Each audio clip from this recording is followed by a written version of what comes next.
Жастар арасынан шыққан әрбір жаңа есім жаңа Қазақстанның қарыштап дамуына локомотив болары сөзсіз. Статистика халқымыздың тең жартысы 35 жасқа дейінгі азаматтар екенін алға тартады, және олардың қатары күн санап ұлғайып та келеді. Біз бұларды сөзсіз тәуелсіздік алғаннан кейін дүниеге келген бақытты ұрпаққа балаймыз. Мемлекет басшысы Қасым-Жомарт Тоқаев халыққа жолдауында жаңа Қазақстан, жаңару мен жаңғыру жолы, бүгінгі буынның болашақ ұрпаққа аманаты дей отырып, отандастарымызды жаңа Қазақстанды бірге өркендетуге шақырған болатын. Ол үшін әлбетте білімді ұрпақ тәрбиелеп, білікті маман даярлап, мемлекеттік қызмет саласындағы жаңғыртуларды жүзеге асыру қажет. Яғни заман талабына сай жаңалықтарға бастамашы болып жүрген жастарға иек артамыз. Жастықтың жалынды белесінде студенттік кезеңнің бәсі биік. Бүгінгі озат шәкірт, ертеңгі білікті маман. Кадр тәрбиесіне осы призмадан қарайтын Қазақстан студенттер альянс атты ұйым бар. Еліміздегі барлық жоғарғы оқу орындарымен қоян-қолтық жұмыс істейді. Студенттердің құқығы мен мүддесін қорғайды. Мәселен, қомақты шәкіртақы жайы қалайша шешім тапқаны жайлы аталмыш ұйымның төрағасы былай дейді. Бұл ең алдымен әрине мемлекет басшысы Қасым-Жомарт Кемелұлының тапсырмасына сәйкес бірқатар жастарға, оның ішінде студент жастарға арнайы бағдарламалар, жеңілдіктер жасалынып жатыр. Енді біз білеміз, соңғы жылдары шәкіртақы көлемі қалай өскен. Біз көршілес мемлекеттермен, бірқатар елдермен салыстырғанда біздің еліміздегі шәкіртақы көлемі, содан кейін ғылым саласына бет бұрған жастарға берілетін арнайы қаржылар, қолдаулардың көлемі өте үлкен.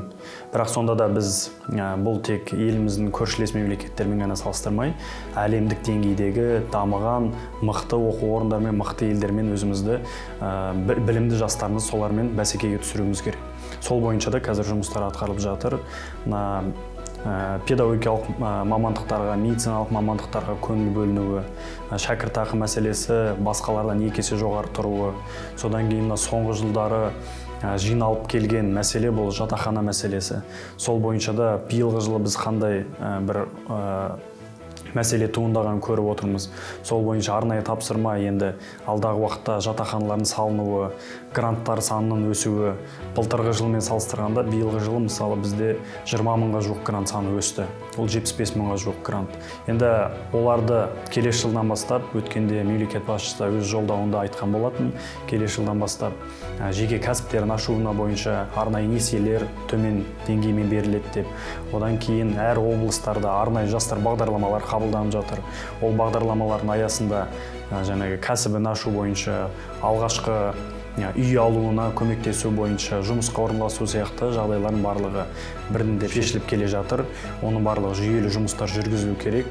Бұл біздің жастарға деген мемлекет тарапынан, үкімет тарапынан беріліп отырған қолдау деп есептеймін. Жастар дегеніміз бір текті адамдар шоғыры емес. Жасына, ұлтына, тіршілік етіп жатқан аймағына қарай көзқарасты түрлі деңгейде қалыптасқан буын. Сондай-ақ біріншіден, Қазақстан жастары адам құқығы, демократия, теңдік, сапалы білім және қауіпсіздік ең маңызды құқық деп білетін өзге ел жастарынан соншалық ерекшеленбейді. Екіншіден, жастарды елге қызмет ету деген елгезектікке баулайтын нәрсе ұдайы білім шыңдау мен еңбек қорлық. Әрине де жетістікке жетіп жатқан жастардың өмір жолы артымыздан еріп келе жатқан жастарға үлгі болады. Ол мотивация болу керек. Содан кейін елімізді сүю, отанды сүю ол өзімізден байланысты. Егер де біз осы елдің азаматы, осы жерде тұратын, өзіміздің болашағымызды Қазақстанмен байланыстыратын болсақ, біз елімізді онда дамытуға атсалысуымыз керек. Қазіргі таңда ең бірінші білім алу, содан кейін еліміздің әлеуметтік, экономикалық, саяси жағына белсене араласып, жаңа Қазақстанды еліміздің тізгінін ұстауға өздері үлес қосу.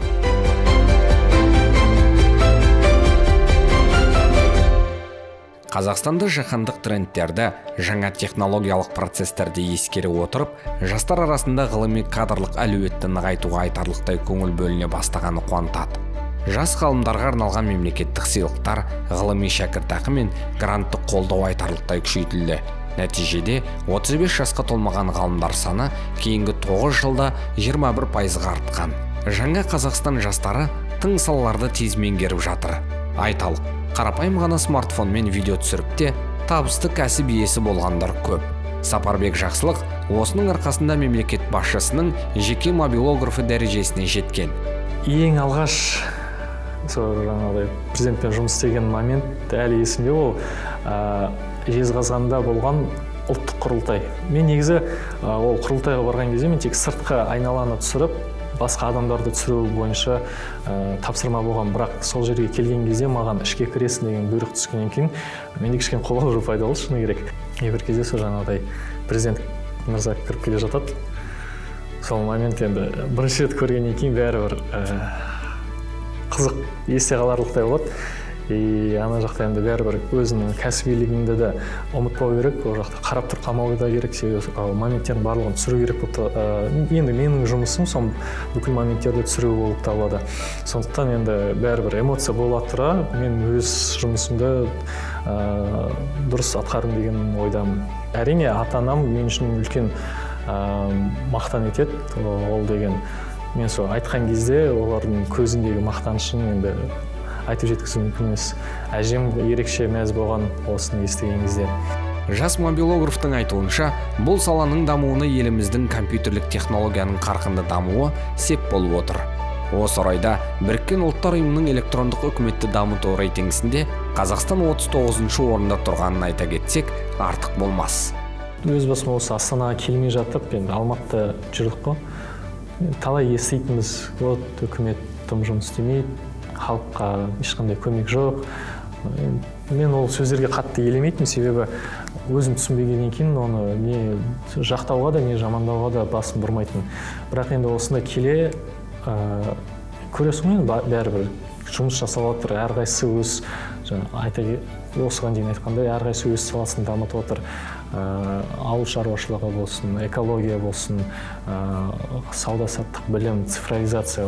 Негізі Қазақстан цифровизация бойынша өте жақсы дамып келе жатыр. Тіпті сонымен жаңағыдай 5 жыл бұрын Европада оқыған кезде олар біз кезінде единица салу үшін карточканы тиынмен қарап, смс жіберіп единица салушы едік, олар әлі күнге дейін солай жасап жүр. Бізде уже баяғыдан бері мобильдік қосымша арқылы бүкіл тіпті машинаны да өз атына ауыстыруға болады. Енді осындай масштабты көрген кезде біздің үкімет жұмыс істемей жатыр деген айту енді кішкене дұрыс емес деп ойлаймын, себебі біз жақсы дамып келе жатыр. Қазақстандық жастар қоғамның саяси, экономикалық және әлеуметтік құрылымына әсер ететін үлкен күш. Өйткені олар түбегейлі түрлену мен қарқынды дамудың катализатор ретінде әрекет етуде. Жастар өзгерістердің басты факторы. Сондықтан олардың қызығушылығын жаңа Қазақстан қоғамында өтіп жатқан процестерге деген көзқарасын біліп, түсінудің маңызы зор. Бірақ бәрібір әр адамның өзінің ебі болады, өзінің икемі болады. Сондықтан егер осы біздің елімізде әр адам өзі жасай алатын нәрсені барынша шыңдайтын болса, еліміз әртүрлі салада едәуір жетістіктерге жетеді деген ойдамын. Мұнда ең бастысы енді әрине өз қамын өз басына ойлаған дұрыс. Бірақ та масштабты тұрғыда біз бәріміз бір қазақстандық болғандықтан кейін елімізге қызмет ету, еліміздің көркеюіне атсалысуымыз керек. Әркім қалай жасауы мүмкін. Біреу видео түсіру мүмкін, біреу ауыл шаруашылығын дамыту мүмкін, біреу сыртқы экспортты дамыту мүмкін. Өз еңбегіне құндылық беріп жасайтын болса, енді ол құндылығы бәрібір нәтижесін көрсетеді. Жастар әуелі өз біліктілігіне сай табыс табуға, сонан соң жайлы тұрмысқа ұмтылады. Бұл есеп қисап мінез құлыққа да әсер етеді. Уақытша даяшы немесе бармен болып жұмыс істеу қалалық студенттер үшін қалыпты жағдайға айналған. Өзін материалдық тұрғыда қамтамасыз ету арқылы тәуелсіздікке ұмтылу әрекеті. Келесі кейіпкеріміз Аят Әзімов, еліміздегі франшизалық бизнес жасауда топ 3-ке енген жас кәсіпкер. Аяттың тәжірибесінен мотивация алмау мүмкін емес. Ол қазір Қазақстанның әлденеше қаласындағы жүздеген кафехана желісінің қожайыны, әрі қаншама адамды жұмыспен қамтып отырған білікті менеджер. Біз бастап отқанда 6 жыл бұрын бізге де мен ол кезде 26-та болғам. Бізге осы 19-20 жасар жас балдар, қыздар келгенде солар компаниямызды көтерген, шынымды айтқанда. Біз тек директор ретінде бір задачалар қоямыз. Основной жұмысты, барлық жұмысты сол біздің қолымызда істейтін жас қыздар, балдар істейді. Кофейняларымыздың өздерінде де жұмыс істеп жатқан баристалар, сервис жағынан өте жақсы, офисте істейтін креативті отделіміз жақсы жұмыс істейді. Солар брендімізді дамытып бүкіл Қазақстанға әйгілі істеді. Сол үшін мен ойлаймын, біздің жастар қазір өте керемет, ақылды, креативті деп ойлаймын. Мүмкін еместей көрінген шындық. Бастамында Аяттың өзіне де солай көрінгені айтпаса да түсінікті, бірақ табандылық табысқа жеткізеді екен. Мен осы 7-8 жыл болды жалпы бизнесте жүргенге, кофейняларды бастағанға 6 жыл болды. Мен ойлаймын, әр бизнес ол бір күнде болып кететін бизнес емес, бір күнде миллион ақша табатын бизнес емес. Біз өзіміз қанша еңбек еттік. Осы 111 кофейня ашу үшін әлде де қанша еңбек етіп жатырмыз. Біздің енді мақсатымыз басқа елдерге шығып, осы Қазақстаннан ақша шықпай, Қазақстанға ақша келсін деген үмітпен, сондай мақсатпен жүрміз да. Бірақ жастарға айтатыным, егер енді тек жастарға емес, негізі бизнесті любой жаста бастауға болады, мысалы 40-тан асқанда да бастауға болады. Бизнесті бастап келе жатқандарға менің айтарым сол шыдамды болу керек та. Өйткені бір күнде, бір жылда бизнес қатты дамып кетіп, пайда алып келмейді. Бизнес дұрыс даму үшін, бизнес пайда алып келу үшін 1,5 жыл, 2 жыл шыдау керек. Президент Қасым-Жомарт Тоқаевтың тізгін ұстауымен жаңаша бағыт алған әділетті Қазақстанда кәсіппен айналысам деген жасқа мүмкіндік мол, жол ашық. Өйткені тәуелсіздіктің 31-ші жылында енді ғана қадам басқан жас мемлекеттің нарығы әлі де сұранысты қажет етеді. Осының өзі жастардың талпынысын ояту керек дейді кейіпкеріміз.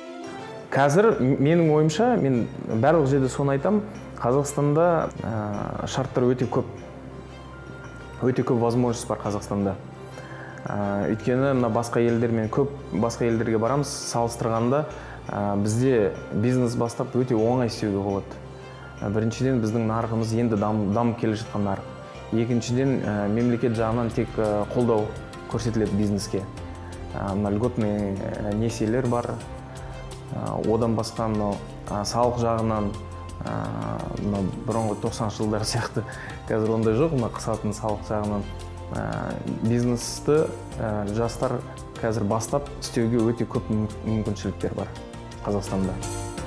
Жаңа Қазақстан жастардың жаһандық трендтер негізінде шыңдалып, ұлттық және әлеуметтік кеңістікте бәсекеге қабілетті болуына тың идеялар мен мол мүмкіндік сыйлайды. 30 жылда жаңаша ойлайтын тәуелсіз көзқарасы бар тұтас бір ұрпақ өсіп жетілді. Олардың ұстанымы, мүддесі мен сұранысы әртүрлі болғаны себепті жастар арасында мәдени әр алуандық қалыптасып келеді.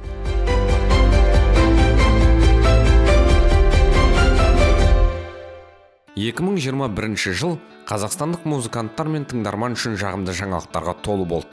Иманбектің Грэмми алуы, Рухия Байдүкенованың Славян базары байқауынан жеңіспен оралуы сынды оқиғалар елді дүр сілкіндірген. Жас әнші Рухия сол бір жемісті жеңісінің артында үлкен еңбек жатқанын айтады. Байқаудан кейін менің шығармашылығым дәл қазіргі таңда күнде концерттер, гастрольдер, шетелде Қазақстанның мәдениет күндері болып жатыр. Жақында Беларусь еліне барып келдік, оның алдында біраз мемлекеттерге барып келген болатынмын. Енді шыны керек бір жылдың ішінде мен демалған жоқпын. Күнде концерттеуге болады. Жалпы мен өнерге бала кезімнен баулығанмын. Өзім келдім деуге болады. Шыны керек, ата-анам басында қарсы болған болатын. Славян базарына дейін күнделікті вокалдан қалмай, күніне 5-6 сағат дайындалатынмын. Мектепте сабақтан қашып вокалға баратынмын, музыкалық мектепке. Енді көптеген еңбек атқарылды. Әлде атқарамын деген ойдамын. Мен жалпы осы өнерге келгеніме еш өкінбеймін. Халықаралық ән додаларында талай рет елдің намысын қорғаған Байдүкенова тиісінше мемлекеттің де жастарға деген қамқорлығына дән риза. Әрі сондай қолдау нәтижесінде биік белестерден көрініп жүрген замандастарының өнерін жоғары бағалайды. Біздің президентіміз құттықтау салған кезде әрине ол қуанышты жағдай болды. Біздің президент сол кезде қазіргі таңда мен жастарға сенім артамын дегені деп қабылдадым өзіме. Жалпы қазіргі таңда біздің Қазақстанның жастары өте креативті, еңбекқор, өз адал еңбектерімен жеткісі келетін жастар көп екенін көріп жүрміз. Соған дәлел біздің шетелдегі Google-да істейтін, IT бойынша бағытта жұмыс істейтін, спорт бойынша мәдениет, музыканттар қаншама шетелде білім алып, жұмыс атқарып жүр. Бұл яғни менің ойымша бізде қазіргі таңдағы жастардың ойында граница жоқ деуге болады. Менің ойымша бізден кейін өсіп келе жатқан поколение бізден де азат деп үміттенемін. Менің өзімнің қатарластарым негізінде жаңа Қазақстанды құруға кәдімгідей атсалысып жүрген азаматтар мен азаматшалар бар. Біз бұдан да үлкен Қазақстанды құрғымыз келеді деген бір іштерінде бір сондай талпыныстары бар деп ойлаймын. Ал бізден кейінгі өсіп келе жатқан мен өте жақсы танимын да, 14-13 жастағы балалар, олар бізден де асады деген ойдамын. Себебі қазірдің өзінде олар бізден де күшті айтады деуге болады. Болашақ біздің қазақ өнеріміз бұдан да биік сатыға шығады деген үміттемін. Жаңа Қазақстанның жаңа есімдер қатарына мен үшін Олжас Сүлейменов деген бар. Ақын емес, ол кісі қазір политикаға жақындап келе жатқан бизнесмен ағамыз.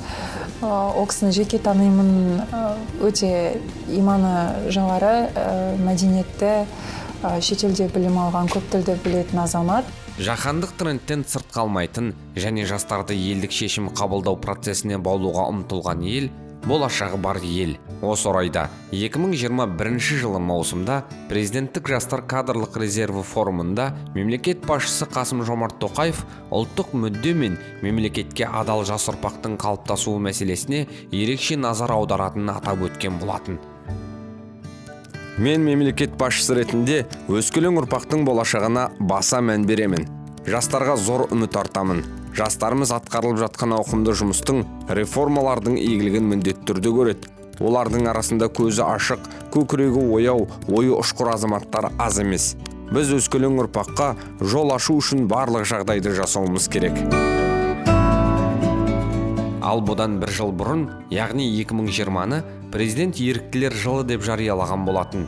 Сөйтіп волонтерлардың күшімен көптеген игі істер жүзеге асқан еді. Мемлекет басшысының өзі тікелей қолдау білдірген соң, еріктілердің саны одан бетер артып келеді. Және дені жастардан құралған.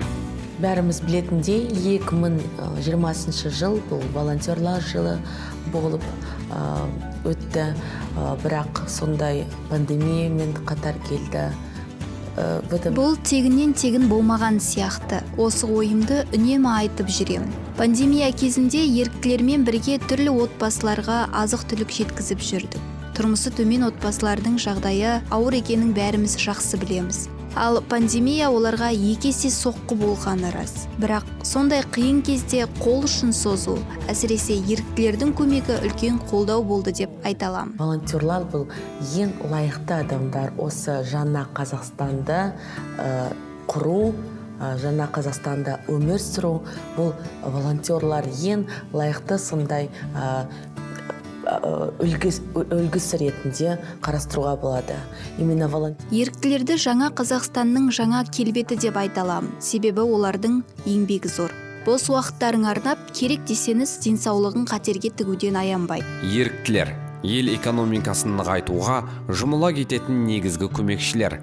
Жас буын іске епті, еңбекке белсенді. Мұны әр өңірден аңғаруға болады. Сол айтайын, Лига волонтеров жүрген кезінде мен 32 күн арасында 15 регионды аралап шықтым. Бізде региондардың жастары бір-біріне ұқсамайды. Олардың басқаша болады, да? Диалектен басқа, сондай құндылықтар турасында сөз қозғағанда, оның әр алуандығын ұмытпағанымыз жөн.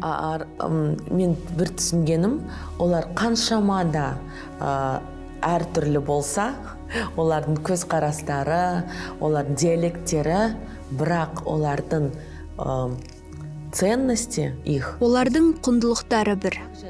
Шетелдің жастарымен салыстыруға болады деп ойлаймын. тіліміз бен түрімізге қарамай, қандай ұлттың өкілі болсақ та, бізді біріктіретін ортақ құндылықтар мен сезімдер бар. Әр адам махаббаты, отбасы, баспанасы болғанын армандайды. Табысты болуды, адал жолмен қаржы табуды, өз мақсатына әділдікпен жетуді қалайды. Және өміріңде қызықты тұстар да болғанына қарсы емес. Мысалы, бос уақытын қызықты өткізу, демалыс дегендей. Яғни махаббат, отбасы секілді негізгі құндылықтар әркімге де керек ақ. Тек жастар ересектерге қарағанда өзіне биік талап қойып, асқақ арманға қол созады. Қазіргі жастар мәдени түрлену қарқында жүрген күрделі жағдайда өскен ұрпақ. Стереотиптер өзгеріске түскен, жалпы саяси, әлеуметтік экономикалық даму қарқынына ілесу де оларға оңай еместі. Бұл қоғам құрылымындағы белгілі бір дәрежеде өзіне ғана тән белгілермен ерекшеленетін қауымға кәдімгідей салмақ. Десек те, ел жастары әлеуметтік процестерге белсене араласатын айрықша әлеуметтік демографиялық топ санатында. Тиісінше, осынау қоғамға ықпал ету мүмкіндігі жоғарғы топ өкілдерінің өзіне де қандай да бір қамқорлық көптік етпейді. Небольшой личной истории. Басымнан өткен ерекше оқиғаны бөліссем деймін. Ол ел президентімен алғашқы кездесу. Қасым-Жомарт Кемелұлы волонтер ретінде қабылдаған кез. Біз үшеу едік. Алматыдағы резиденцияда болдық. Мен бұл оқиғаны еріктілерге жиі айтамын. Өйткені президент жастарға жеткізуді тапсырған еді. Еріктілер еліміздің басты патриоттары. Ал мен бұл оқиғаны қыздар мен жігіттер сезінсін деп айтып отырмын. Президент сол кезде бір ауыз сөз айтты. Сол сөз мені қатты таңғалдырды және шабыттандырды. Ол ел болашағы біздің қолымызда деді. Жастардың қолында болашақ, жастар қолында болашақ емес. Осы кез, сейчас настоящее. Міне, біз қазіргі сәтпен өмір сүріп жатырмыз. Сол кезде бізге артылған жауапкершілікті басқаларға жүктей алмайтынымыз санама анық жетті. Біз өмір сүре отырып, өз болашағымызды құрып келеміз. Осынау өзгеріске толы уақыт біздің шағымызға тура келіпті. Бір жағынан бұл үлкен мүмкіндік. Әрине, оңай болмайды. Бірақ бұл жасампаз жандарға берілген мүмкіндік. Осындай сәтте өз арыңның алдында адал болып, нені қалайтыныңды және нені түсіну керегін нақтылап алу өте маңызды. Жастар қоғамдық саяси процестердің субъектісіне айналғанда ғана даму мен прогрестің негізі, жаңашылдықтың бастауы бола алады. Бұл ең алдымен жастардың саналы қимыл әрекетіне, белсенділігі мен қабілетіне, негіз боларлық құндылықтарға байланысты. Ал жастардың сауатты іс әрекетіне қамқорлық пен мүмкіндікті стимулды құқық пен салмақты саясат ауанында қалыптасқан қоғам мен мемлекет қана жасай алмақ.